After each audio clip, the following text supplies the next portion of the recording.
You must know what you're going after. You must know what you are going after. You can't live your life meandering around hoping you hit something, and whatever you hit, you say, that's what I was aiming at. You have to have a specific target in mind. Most people don't succeed at getting what they're going after because they don't take the time to research what they're going after. They ask for things and then see if they want them.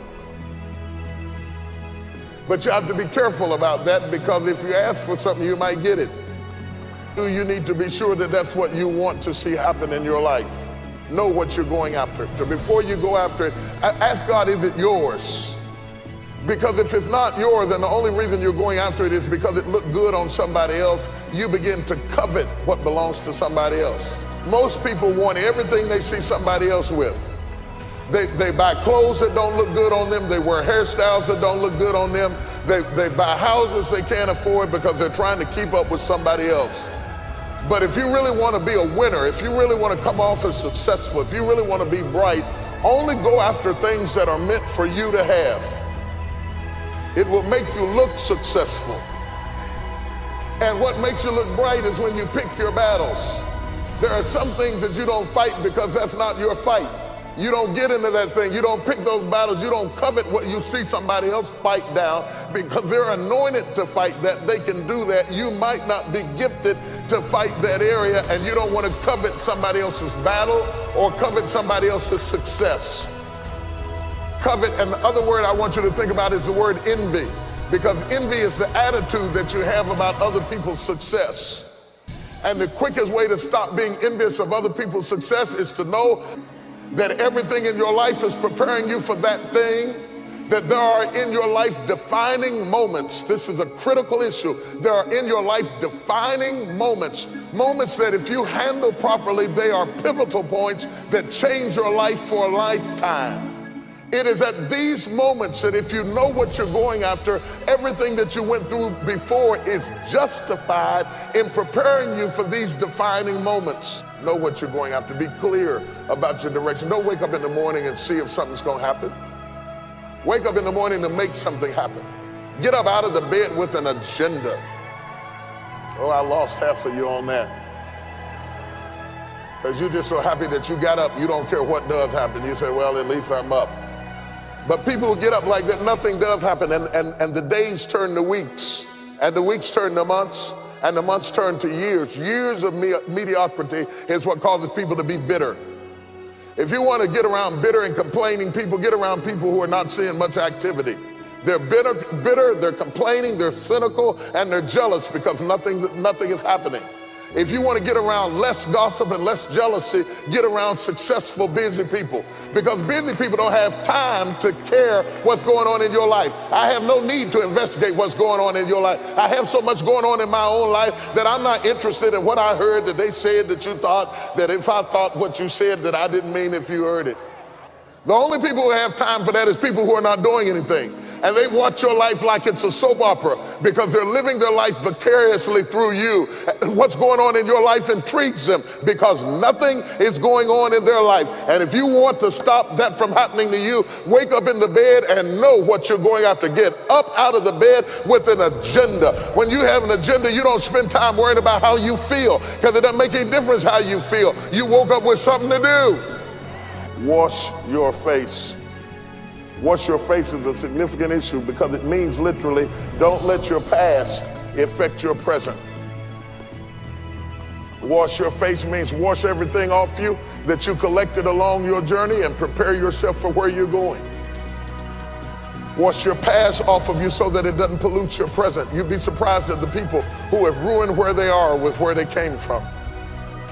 You can sit across the table to interview them, and when you start interviewing them, they start talking about what they went through and what they went through on the last job. They just wasn't ready for me, and they just didn't understand my gifting and the person of my caliber. And after a while, you can see bitterness.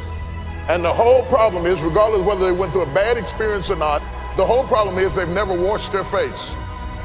Wash it off you. You can't go forward until you wash the past off you. I don't care how long it takes. If it takes laying on the altar, if it takes 6 months, if it takes 6 years, you cannot go forward until you wash your face. You're not ready for Boaz until you wash your face. You got too much stuff on you from yesterday. You must wash your face.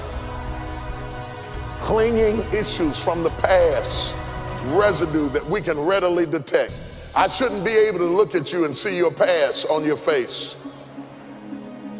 Means you didn't wash your face. It is possible to be delivered from something and still not wash the effects of it out of your lifestyle.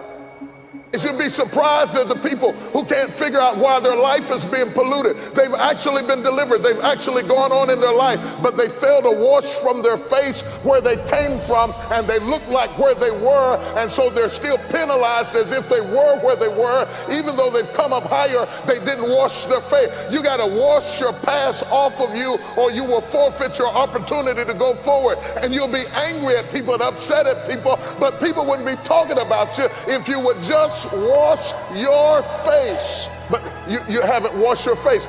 You had the academics, you had the intellect, you had the ability, you had the school loan, you had the tenacity, you did everything. You got the degree. You're in the upper echelon. You're moving amongst certain people of influence and affluence, but you're not able to handle it because you've never washed your face. You might as well be in the back of a trailer over in the project somewhere, spitting watermelon seeds over your grandmama's back porch, because for all of your training and education, you never did wash your face and prepare yourself for where you are now. And you're trying to change the whole system to fit you when you have to fit the situation. Everything's not going to change for you. You've got to anoint your face, which basically means put on a fresh attitude.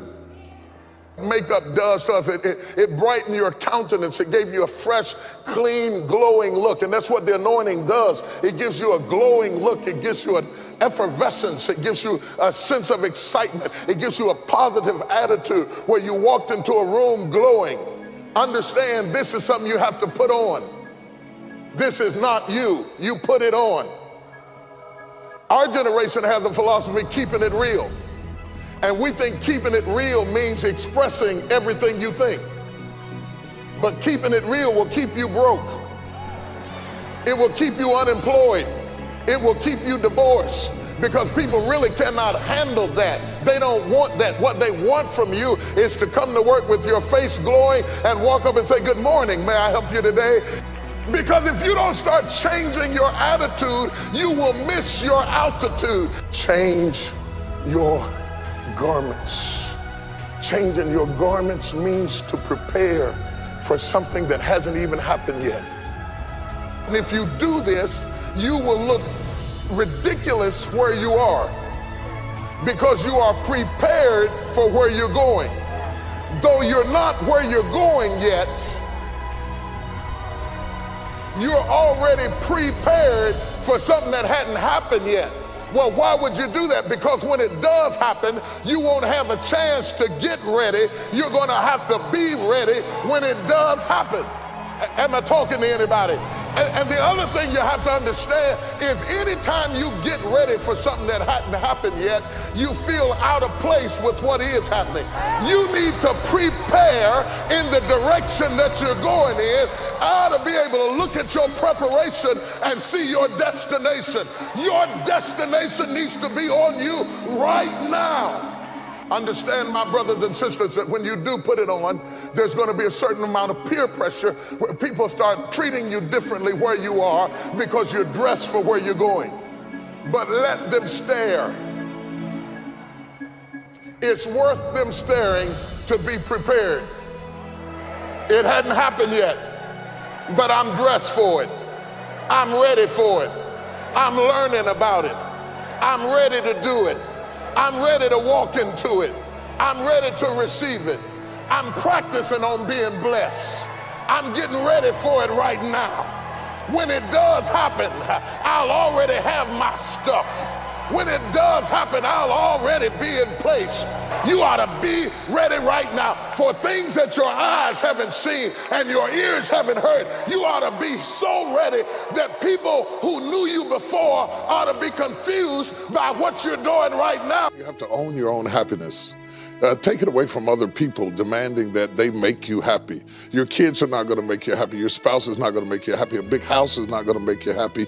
Own your own happiness and be responsible for doing those things that bring joy into your own heart, independently of life and people and money and all of that stuff. Right. It doesn't necessarily give you a happiness. You have to take responsibility of that peace and that joy that lives inside of your heart and not inside of your stuff. Joy